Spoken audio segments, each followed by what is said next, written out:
తెనాలిలోని బోస్ రోడ్లో గల శ్రీ వాసవి కన్యకా పరమేశ్వరి అమ్మవారి దేవస్థాన సత్రం కమిటీ జనరల్ బాడీ సమావేశం 13వ తేదీన జరగనున్నది. ఈ నేపథ్యంలో ఆ రోజు జరిగే సమావేశంలో పెండాల వెంకట్రావు తదితరులు విజయం సాధించాలని అమ్మవార్లకు పూజా కార్యక్రమాలు నిర్వహించారు.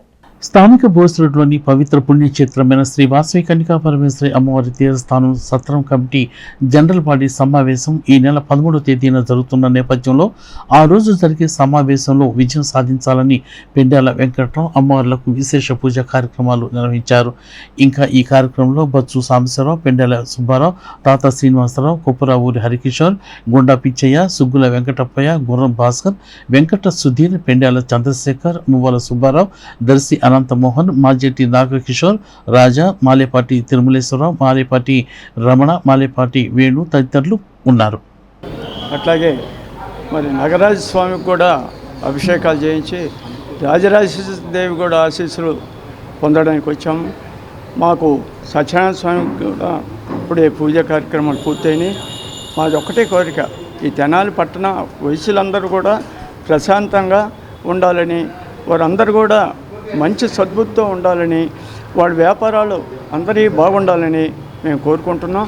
అమ్మవారిని ఏం కోరుకున్నానంటే మేము మీకు సేవ చేసే భాగ్యం మాకు కల్పించండి అని కోరుకున్నాం. స్వామివారిని కానీ సత్యనారాయణ స్వామిని కానీ ఒకటే కోరిక, మీకు సేవ చేయాలని వచ్చాము, సేవ చేయడానికి మీరు అనుమతించండి మాకు అని కోరుకున్నాము. కన్యకాంబ దేవస్థానం సత్రం కమిటీ యొక్క జనరల్ బాడీ మీటింగ్ రేపు ఆదివారం 13వ తారీఖు జరుగుతుంది. దానికోసం వచ్చినప్పుడు సక్రమంగా జరగాలని అందరు ఆదరవాళ్ళు ఈ పూజలు చేయించి విజ్ఞప్తి చేస్తున్నాం సభ్యులందరూ. ఎవరంటే సేవా కార్యక్రమం అనేది 20 సంవత్సరాల నుంచి ఆయన చేస్తూ ఉన్నాడు. అసలు దీని ఉద్దేశం ఏంటంటే కన్యకాంబేశ్వరి దేవస్థానం సత్రం కమిటీ 2-3 సంవత్సరాల తర్వాత సత్రం కమిటీ పోయి కమర్షియల్ కమిటీ అయిపోయింది. తర్వాతకి వచ్చే కొద్ది దేవస్థానం సత్రం వేణుగారి కమిటీ లాగా అయిపోయింది. ఇక్కడ ఏంటంటే కమర్షియల్ కాదు, ఇది సత్రం అంటే వయస్సులకి తక్కువ రేట్లో కళ్యాణం పలిపించి ఎందుకంటే చందాలు వేసి కట్టింది తప్ప ఎవరు పెట్టుబడి పెట్టింది కదా. చందాలతో కట్టినప్పుడు జనానికి తక్కువ రేటుతో ఇవ్వాలి. ఫస్ట్లో చెప్పాం ఇది లాభాపేక్ష కాదు, ఖర్చులు సరిపోతుంది, 25,000 నిర్ణయించాం. తర్వాత వాళ్ళు చూసుకొని 40 ఎక్కువ 46,000 చేశారు.